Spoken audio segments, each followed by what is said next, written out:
อัปเดตสภาพฝนฟ้าอากาศวันที่ 27 มิถุนายน 2568 ขณะในเวลา 18 นาฬิกา พบกลุ่มฝนอยู่หลายๆพื้นที่สีเหลืองสีส้มฝนกำลังตกหนัก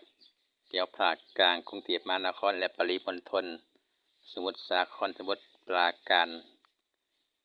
มาถึงชลบุรีฉะเชิงเทรฝนกำลังเคลื่อนตัวมาทางภาคตะวันออกสระแก้วปราจีนอีกกลุ่มหนึ่งอยู่ภาคใต้ทั้งจบพิเรขันธ์ชุมพรฝนกำลังตกหนักอีกกลุ่มนี้อยู่ภาคใต้สีแดงๆสีส้มๆนี่ดูแห้งจังน้อยเด้อพี่น้องปองไปกับพี่น้องทางภาคใต้แล้วอีกกลุ่มหนึ่งทางภาคอีสานตอนล่างทางนครราชสีมาขึ้นไปทางบุรีรัมย์สุรินทร์ศรีสะเกษเอาไปทางร้อยเอ็ดสารคามกาฬสินธุ์ขอนแก่นบางพื้นที่กำลังมุ่งหน้าสู่ทางนครพนมมุกดาหารอีกกลุ่มนี้สีเหลืองเข้ม